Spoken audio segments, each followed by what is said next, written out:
The Adventures of the Saint, starring Vincent Price.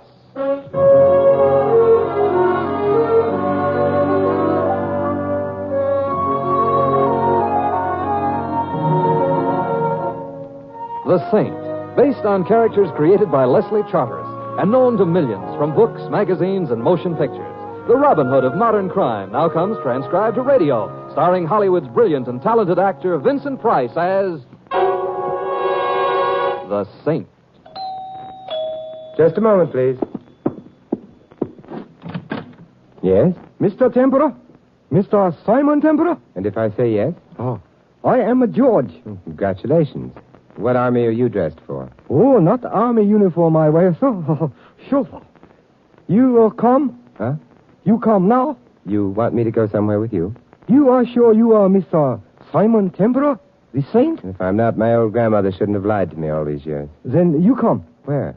Did you not receive the call, sir? Even the most casual eavesdropper would have to admit it doesn't appear so. What call? Employer say, George, go to this number and get Mr. Tempera. Employer say, he called, so when I arrive, you know you come. No call, sir? No call. Who is your employer? Mr. Orlando Button. Him old man. He very afraid. Orlando Button. Art collector? And Button galleries? Employer say, much trouble coming. You come help? Oh, what sort of trouble? We go now, yes? You go now, yes. My neck and I recently came to an understanding. Oh, your neck, sir? My neck. I promised not to stick it out again until I at least knew why it was going to be chopped at, and it, in turn, agreed to be a little more tolerant of starched collars. I am going to bed. Oh, no. You are coming. You know, with one swift gesture, you have given me 6 good reasons why I should go with you. Or does that revolver hold 8 bullets?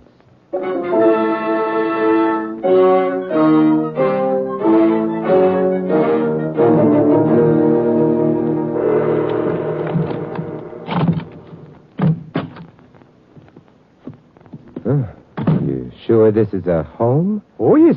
Home of my employer, Mr. Orlando Button. Add a couple of ticket windows, scatter around a few timetables, and could easily pass for the home of the super chief. Employer awaits you in the study, Mr. Tempera. You come this way, please. Yes. Now, look, would it be too much to ask you to stop waving that gun under my nose? You come. I come. Now, you wait. I wait. Sir! Sir! Sir! Mr. Button, I have brought Mr. Tempera, sir.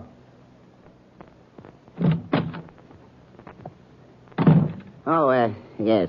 Thank you, George. I must have dozed off. Mr. Tempera, it was good of you to come, but Not half as good as it was of George to bring me. He is very persuasive. Mr. Tempera say no come. I invite him at the point of a pistol. You no call him, sir. No. I fell asleep. That will be all, George. Yes, Go. thank you. Yes. Yes, sir. I'm sorry George had to resort to melodrama, Mr. Templar. Look, you'll forgive me, I'm sure. It's all a mistake. What's all a mistake? This incident. I never should have sent for you. My nerves. I'm a victim of my own imagination. Remarkable. Eh? Here you are, trembling, yet scarcely 2 minutes ago, according to you, you were in your study there napping. But what... There's fear in that trembling, Mr. Button, and on your face, too.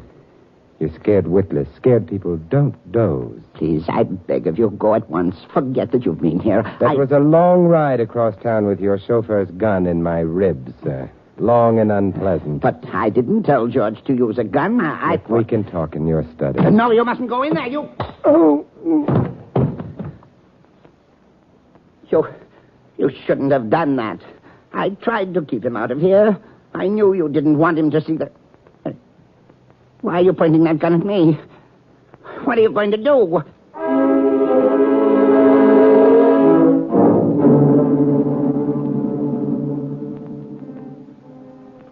Mr. Tempera. Mr. Tempera. Oh, Mr. Tempera. Here, I am giving you brandy. Yeah. Oh, that's good brandy. Wake me up some more. You are to being all right, sir? As soon as the canaries stop holding choir practice in my head. Oh, so sorry. I give too much brandy. Where's Mr. Button? He gone. Gone where? Oh, no seagull. I go to room. Time passes. I think maybe now employer want me to drive you home again. I come here to study. Finding you on floor. Employer go, pictures gone. Pictures? What pictures? Ones that arrived today. Sailor bringing crate. Oh, well, what sort of pictures were they? Well, the Western picture same Western man. Look all right to me. But they make Mr. Button very angry. Oh, and then he told you to fetch me? Oh, no, not right away. Shorter time later. After phone call. Phone call? Employer call number. Speak. He get the information, write something on a paper pad. Then send me get you. The pad. Where's it? On the desk. Here. I give it to you. Oh, thank you. Nothing on it. Maybe he tear writing page off. George, look, take your finger and dip it in the fireplace for me, will you? Dip it? Oh, too much brandy, too much. Go on. Now, please, do as I say. Get some ashes on your hand. Ashes? Yes, in the fireplace. Oh, yes, sir. Oh, ashes. Fingers are all properly dirty with ashes. Now, rub it on this page of the pad, Lightly, gently. Here, got another. Magic. Western magic. Known only to those few hardy adventurers who have dared to visit the forbidden city of Brooklyn. What will coming forth on a pad? A picture of Anna May Wong. Holy mackerel. Look now, rub the ashes in a little harder, Yeah, there, that's it. But is words. No picture. Words that were on former page torn off. If Mr. Motto should ever need an assistant. That's enough now. Now, give it to me. S-T-I... Stiano. You know a Mr. Stiano, George? Not knowing so. Stiano. S-S-T-U... No, Tuscany. The SS Tuscany. Oh, sounding like steamboat.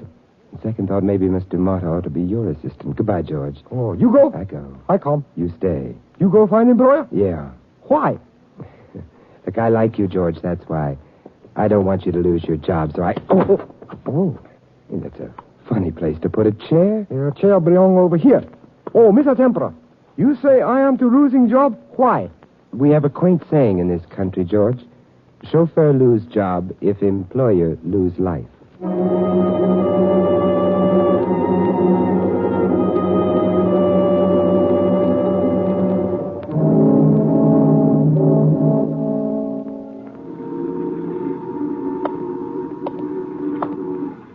Who's that on deck? Who is it? Speak up. It's me, if that means anything. Muller, huh? Hey, you're late. I expected you... Hey, what is this? You ain't Muller. Name's Templar. All right, so the name's Templar. What are you doing aboard my ship? Looking? You a customs man? You the captain? Third officer. Captain went ashore. I'm in charge. Look, fella, you boys from customs already went over this vessel 3 times since we docked this morning. 3 times, eh? It's the usual procedure, isn't it? 3 times as usual, and each time so thorough the ship is practically dismantled? What goes, pal? Hey, you tell me. I don't know what you boys are looking for, mister, but I'll tell you here now, it ain't on board the Tuscany. This here's an honest ship. Yeah, and I'm the captain of the Pinafore. You got a man named Stiano on board? Look, mister, Stiano's a good guy. One of the best men on this ship. He works hard, no complaints. He's loyal, efficient, a good all-around man. That's Stiano. Oh, you know him pretty well. Know him? I'm him. Well, I'm glad to meet a good, loyal, efficient, uncomplaining, all-around man. You know a man named Button? No. You say Button? Button, like in what one is sometimes told to do with one's lip. Button. Like in Button Galleries, Button? Yeah. I know about his art gallery, that's all. Oh, what about it? We hauled cargo for him this voyage. A crate we picked up in Genoa. That's in Italy. Yeah, a crate filled with paintings, valuable and rare. I seen them paintings. If they're valuable, then we're both the captain of the Pinafore. Oh, bad, eh? All I can say is phooey. What smog fails to do to the human eye, looking at these pictures does. How many? 7. They were sent ashore? Yeah. Look, all I know is we're loading cargo in Genoa. A guy comes on with this here crate. He gives me a song and dance about taking extra special care of this valuable art so it don't get banged around like cargo sometimes does. That's all he asked of you. That, and also to deliver it after it cleared through customs. Deliver it? Where? To the guy it's consigned to, Dr. Weber at the Button Art Galleries. To nobody else, he says, just this here Dr. Weber, and I shall be handsomely rewarded. Well, were you? I'll let you know when Miller gets back. Hope you found the art gallery still open. Well, I'll tell you right now, he didn't. No? Then what did he do with it? I'm inclined to think he brought it to the one man he shouldn't have brought it to. Orlando Button. Oh, and this guy in Italy says, make sure nobody gets it but this Dr. Weber. How about that for luck? A lousy mistake is going to cost me my handsome reward. You're getting it light, pal. That same mistake may cost Mr. Button his life.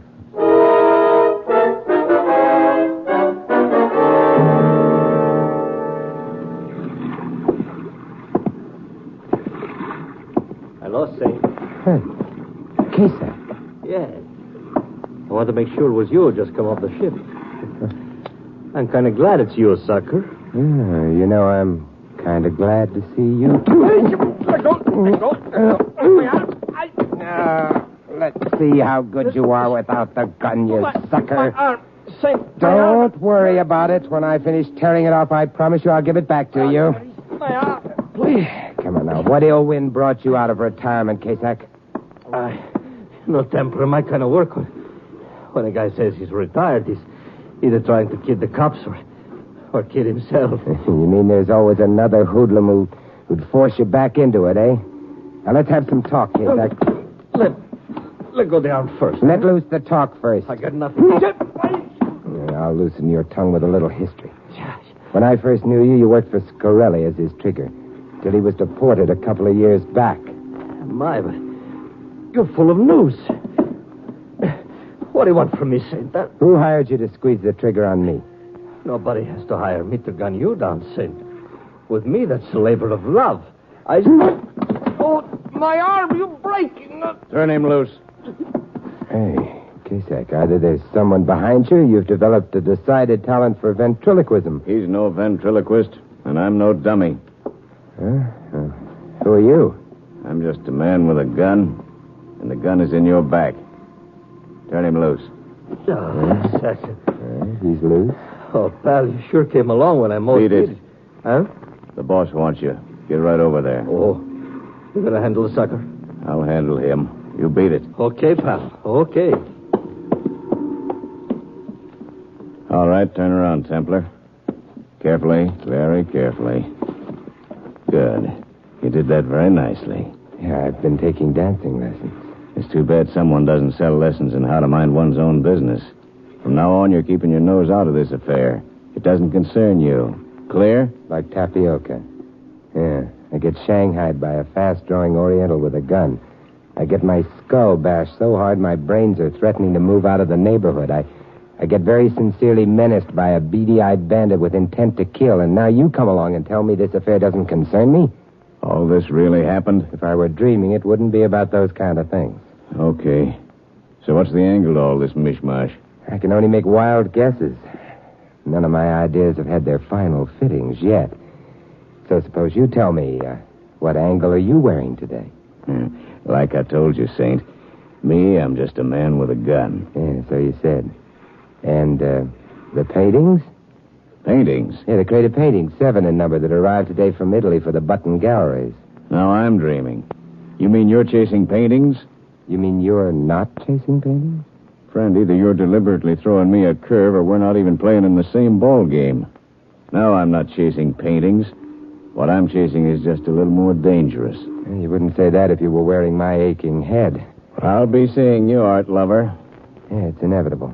And if you should run across an old party named Orlando Button before I do, will you please do something to help him stay alive? Now, this is the last pipe dream I'll listen to. Why can't this old party manage to stay alive on his own efforts? This is one of the wild guesses I was telling you about. The last time I saw Button, he was a very frightened man. The kind of fright that only comes to a man who expects he's going to be killed. If I see him, I'll do what I can to stop him from being afraid. And that statement can be taken 2 ways. And in the light of the fact that it was pronounced by a fellow who hobnobs with Killer Kasak. Goodbye, Saint. And if I were you, I'd worry about trying to keep myself alive.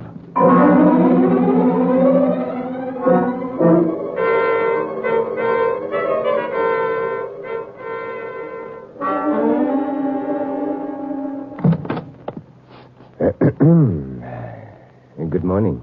I believe the door is plainly marked private, isn't it? One finds it difficult to believe all one reads these days. You know, it's nice What's nice? that they don't hang all the works of art in this gallery on the walls. Some of it sits in a low-cut dress behind a sign that says assistant to the director.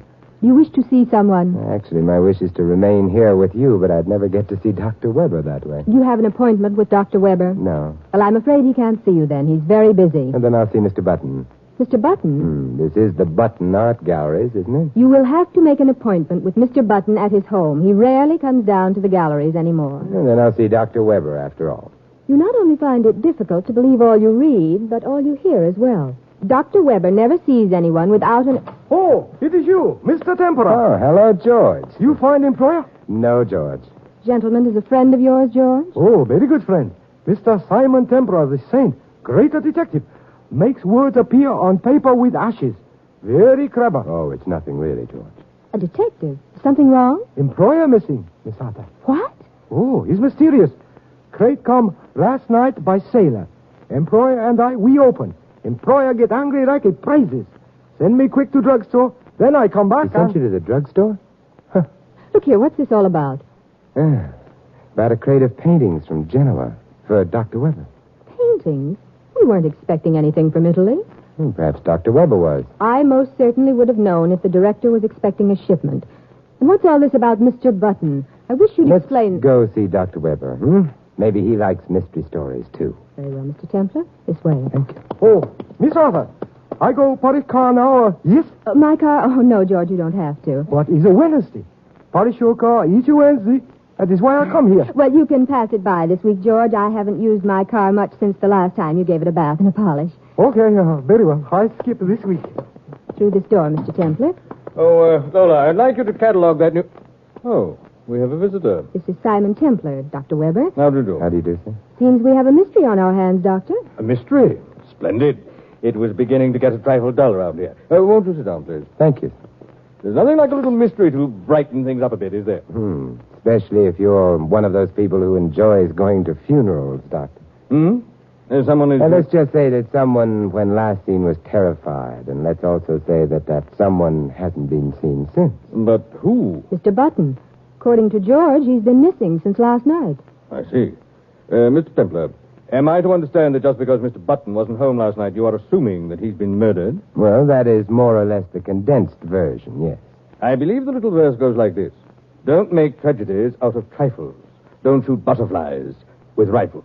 It's just as foolish to make a trifle out of what might well be a tragedy. Perhaps I should give you the full-length version now, huh? Perhaps you should, Mr. Templar. A freighter arrived from Italy yesterday, the Tuscany from Genoa. It carried a small crate consigned to you, Dr. Weber, at the gallery here. But I received no crate. What was in it? Paintings, Doctor. And from what Stiano tells me, extremely bad paintings. But where are they, Doctor?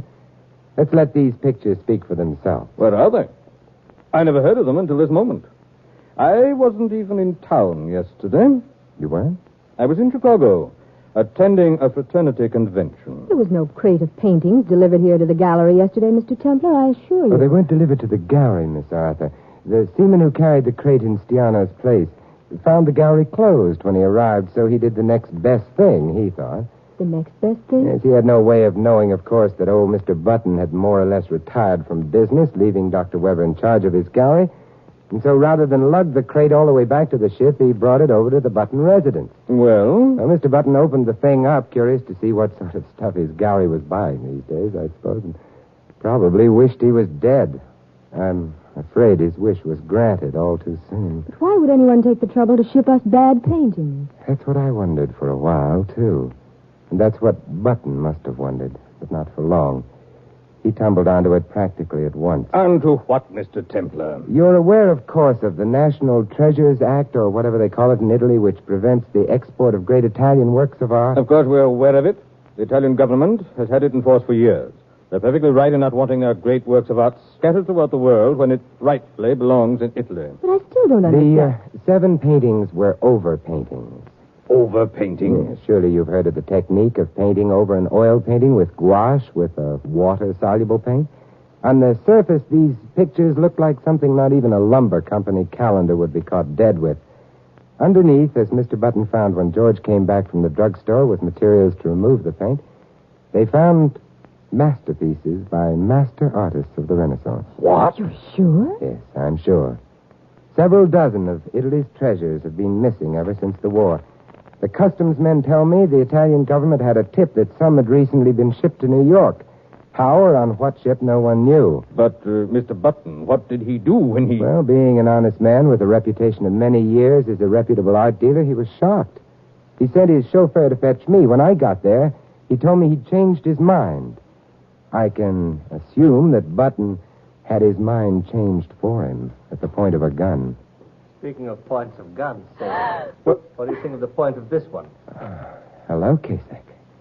How's your arm? It's sore, Saint. Very sore.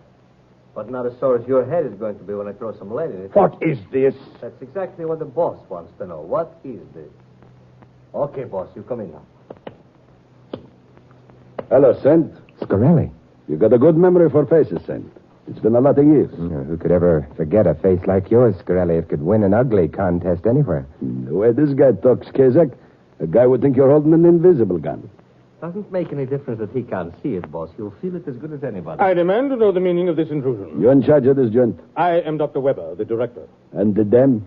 Miss Arthur is my assistant. You do all right by yourself, Fatso.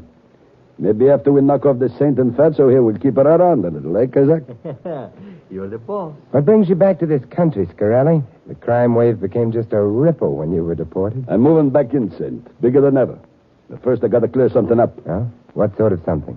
Except for you people and a few of my boys, nobody knows Scarelli smuggled himself back in on the Tuscany. You people ain't going to be around long enough to tell a fly about it. So I want to know something. Oh, why don't you try asking? I am asking. I have Kazak here watching that ship day and night to see if anyone is wise to anything. To see if the federal guys are maybe heard I come in on her and are retracing. And, they are, huh? That's what you're going to tell me, Saint. Kazak tells me he sees you snooping aboard the Tuscany. He sees lots of other guys, too. Guys with that cop look about them. Well, they are a kind of cop at that, Scarelli. They know Scarelli was smuggled in on that boat? They looking for me, Saint? These particular cops are customs inspectors, Scarelli. They're looking for pictures. Huh?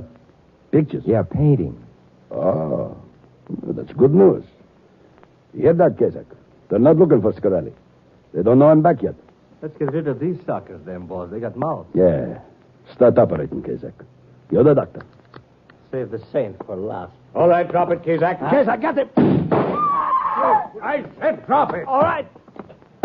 All right. Everybody all right?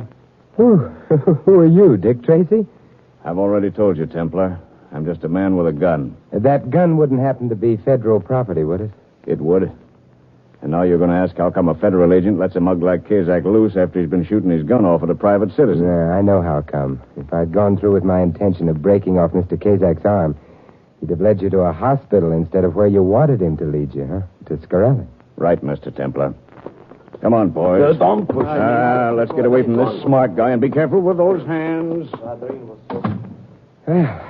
Now, what was it you were saying before about things getting a trifle dull around here, Dr. Weber? This is a rather unusual morning, Mr. Templar. And the crime wave in your office isn't over yet. We're back to playing button. Mr. Templar, I'd prefer it, and so would Dr. Weber, if you put your cards on the table all at once instead of one at a time. We've had enough suspense for one morning. Are you accusing Dr. Weber of... How tall are you, Doctor? Well, I'm almost 6 feet. And you, Miss Arthur? Now, really, Mr. Templar, How tall? About 5 feet. Doctor, you wouldn't ever wear high heels, would you? High heels that left an impression on the leather upholstery of a chair that had been moved alongside of a doorway. I don't follow you. Miss Arthur does. She anticipated my wish to go into Button's library last night. Naturally, that wouldn't do at all. The paintings were there, and a couple of them already had the overpaint removed. Correct, Miss Arthur? You're insane. That rap across the skull you gave me is probably what made me insane. Being a rather little girl for a headbanger, you needed height, huh? So just before I entered the library, where you'd had Button under a gun before my arrival, you moved a chair. So you had height, and so when I walked in, I went out. Well, I suppose one should really humor him, Dr. Weber. And then what did I do, Mr. Templar? You removed both the paintings and Mr. Button. You probably killed Mr. Button somewhere along the line. Of course, you can prove all this. You can tell me or the police, shall we say, exactly where Mr. Button's body lies, where the paintings are, and... Unfortunately, no. Oh, then just as unfortunately, Mr. Templar, you have no case. Without the paintings found in my possession, without Mr. Button's body... Pardon, interruption, please. We're rather busy at the moment, George, please. Oh, we'll not take a moment. Miss Arthur, you are to making a mistake. Oh, please, George, we're having a conference. Would you mind leaving? But, come all the way downtown to wash and polish car. You say car no dirty. Not need bath. Not need polish. George, will you please go now? But Miss is mistaken. Just see car in parking lot. Some other time, George. Car very dirty. Car need a wash, polish most bad. I go do so, yes? No. Of course you go do so, George. And while you're at it, take a look in the trunk compartment. No. Trunk compartment. What find in trunk compartment, Mr. Tempera? Employer, George. Oh, employer in trunk? No. I didn't plan to kill him. I didn't plan to kill him. I go look in the trunk compartment. Never mind, George. Go call the police instead. Oh, yes, Mr. Tempera. I go call. And, George, Sir? if Mr. Moto should ever need an assistant, I'll be very happy to give you a reference.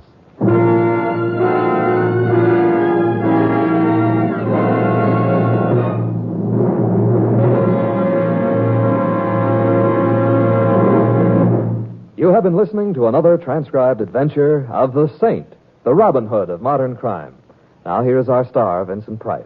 Ladies and gentlemen, in tonight's cast, you heard Mary Shipp as Lola and Charlie Lung as George. Ted DeCorsia was Scarelli, Larry Dobkin, Kazak. Fred Shields played Nash, and Ted Osborne, Dr. Weber. Barney Phillips was Stiano. This is Vincent Price inviting you to join us again next week at the same time for another exciting adventure of The Saint. Good night.